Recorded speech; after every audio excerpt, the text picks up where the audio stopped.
సింగరేణి ఎన్నికలకు సర్వం సిద్ధమైంది. 11 ఏరియాల్లో 84 పోలింగ్ కేంద్రాలు ఏర్పాటు చేశారు. రహస్య బ్యాలెట్ పద్ధతిలో ఎన్నికలు జరుగుతాయి. 13 కార్మిక సంఘాలు పోటీ పడుతున్న సింగరేణి గుర్తింపు సంఘం ఎన్నికల్లో 39,000 మంది బొగ్గు గని కార్మికులు ఓటు హక్కు వినియోగించుకోనున్నారు.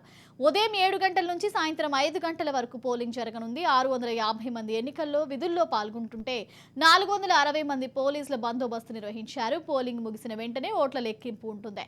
సింగరేణి పరిధిలో 24 భూగర్భ 18 ఓపెన్ కాస్ట్ గనులున్నాయి. 1998 నుంచి కార్మిక సంఘం ఎన్నికలు జరుగుతున్నాయి. గుర్తింపు సంఘం కాలపరిమితి 4 సంవత్సరాలు. సింగరేణి గుర్తింపు సంఘాల ఎన్నికల్లో 13 యూనియన్లు పోటీ పడుతున్న కాంగ్రెస్, సిపిఐ, బీఆర్ఎస్ అనుబంధ యూనియన్ల మధ్య పోటీ ఉండనుంది. బీఆర్ఎస్ అనుబంధ సంఘమైన తెలంగాణ బొగ్గు గని కార్మిక సంఘం పోటీ చేయొద్దని కేసీఆర్ ఆదేశించారు.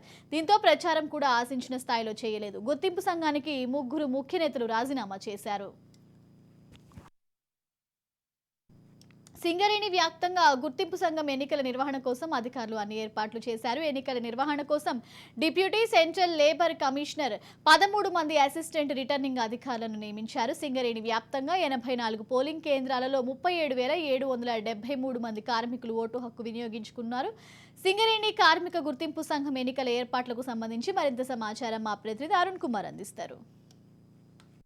సింగరేణిలో గుర్తింపు కార్మిక సంఘం ఎన్నికలకు సంబంధించి కూడా ఇప్పటికే కూడా అధికారులు అన్ని ఏర్పాట్లు చేసి ముఖ్యంగా కూడా ఏదైతే ఎన్నికల సామాగ్రికి సంబంధించి కూడా శ్రీరాంపూర్ డివిజన్కి సంబంధించి కూడా ఏఓసీ క్లబ్లో కూడా ఈ ఏర్పాట్లకు సంబంధించి కూడా ఇప్పటికి కూడా ఏదైతే సిబ్బందికి మొత్తం కూడా సిబ్బందికి ఎన్నికల సామాగ్రి అయితే పంపిణీ చేస్తా ఉన్నారు. ఇక ముఖ్యం కూడా ఓవరాల్గా కూడా సింగరేణి వ్యాప్తంగా కూడా ఏదైతే రేపు అనగా ఈ నెల 27వ తేదీన కూడా గుర్తింపు కార్మిక సంఘం ఎన్నికలు అయితే నిర్వహించనున్నారు. దీనికి సంబంధించి కూడా మొత్తం సింగరేణి వ్యాప్తంగా కూడా 84 ఏదైతే పోలింగ్ కేంద్రాలను ఏర్పాటు చేయడం జరిగింది. ఈ పోలింగ్ కేంద్రాల ద్వారా కూడా ఉదయం 7 గంటల నుంచి సాయంకాలం 5 గంటల వరకు కూడా 39,733 మంది కార్మికులు తమ ఓటు హక్కు అయితే వినియోగించుకున్నారు. దీనికి సంబంధించి కూడా మొత్తం కూడా ఇటు బెల్లంపల్లి కావచ్చు, మంచిర్యాల, బెల్లంపల్లి, శ్రీరాంపూర్, అదేవిధంగా కూడా మందమారి డివిజన్లో కూడా ఏర్పాట్లు అయితే చకచక జరుగుతున్నటువంటి పరిస్థితిగా ఏర్పాట్లకు సంబంధించి కూడా దాదాపు ఇప్పటికే కూడా సింగరేణి వ్యాప్తంగా కూడా 13 మంది ప్రత్యేక అధికారులను కూడా నియమించడం జరిగింది.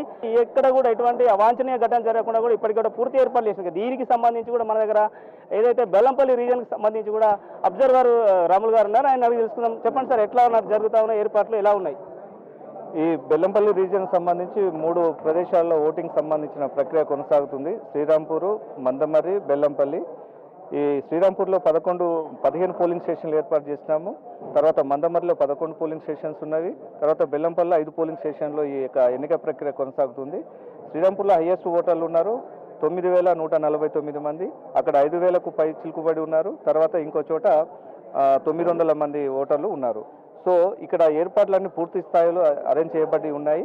ఇప్పుడు సిబ్బంది అందరూ కూడా మెటీరియల్ ఇవ్వడం జరిగింది. వారు కాసేపట్లో ఇక్కడ భోజనాలు ముగించేసుకొని వెహికల్లో వాళ్ళకి కేటాయించినటువంటి పోలింగ్ స్టేషన్లకు వెళ్తారు. పోలింగ్ స్టేషన్లో కూడా పూర్తి స్థాయిలో మౌలిక సదుపాయాలు ఏర్పాటు చేయడం జరిగింది.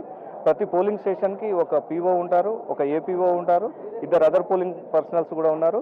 రిజర్వ్లో కూడా మేము 20% పెట్టుకున్నాము. ఎమర్జెన్సీ సిచ్యువేషన్స్ ఉన్నా కూడా వాటిని మీట్ కావడానికి తగిన ఏర్పాట్లు చేసుకున్నాము. అదేవిధంగా వీటన్నిటికి కూడా పూర్తి స్థాయిలో పోలీసు పర్యవేక్షణలో భద్రతాపరమైనటువంటి చర్యలు కూడా కట్టుదిట్టంగా చేసేసుకొని ఎలాంటి అవాంఛనీయ సంఘటనలు జరగకుండా ఏర్పాట్లు చేసినాము. మొత్తం కూడా ఎంతమంది అంటే 3 ఏదైతే బెల్లంపల్లి రీజన్కి సంబంధించి కూడా ఎంతమంది ఎన్నికల సంబంధించి సిబ్బంది పాల్గొంటా ఉన్నారు సార్?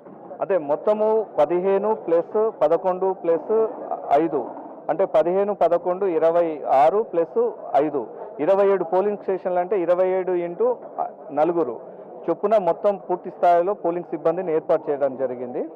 ఎక్కడ కూడా మళ్ళీ అదనంగా కూడా మనం 20% ఎక్స్ట్రా పెట్టేసుకున్నాము. సో పోలింగ్ సిబ్బంది పరంగా కూడా మనకు ఎలాంటి లోపాలు లేవు. అందరూ కూడా సర్దుబాటు చేయడం జరిగింది. అంటే ఉదయం ఎప్పటి నుంచి పోలింగ్ మొదలయ్యేటువంటి అవకాశం ఉన్నది? మధ్యలో ఏమన్నా అంటే సమయం ఉంటుంది ఎట్లా దాన్ని అంటే కార్మికుల వెసులుబాటు ఏమైనా కల్పించే అవకాశం ఉన్నదా? కార్మికులకు ఓటింగ్ రోజు సెలవు అనేటువంటిది లేదు. కానీ ఉదయం పూట పనిచేసేటువంటి వాళ్ళు మధ్యాహ్నం ఓటు వేసేయడానికి వెసులుబాటు ఇచ్చాము. మధ్యాహ్నం పూట పనిచేసేటువంటి వాళ్ళు ఉదయం పూట వేయడానికి వెసులుబాటు కల్పించాము. ఓటింగ్ సమయం అనేది 7 గంటల నుంచి సాయంత్రం 5 గంటల వరకు కొనసాగుతుంది. 5 తర్వాత మళ్ళీ వెంటనే మెటీరియల్ తీసుకొని సిబ్బంది వచ్చేసి ఇక్కడ కౌంటింగ్ సెంటర్లో అందజేస్తారు. వెంటనే మేము కౌంటింగ్ వాటి ప్రక్రియను చేపడతాము. అంటే సార్ ఎప్పటి వరకు పూర్తి అయ్యేటువంటి అవకాశం ఉంటుంది కౌంటింగ్?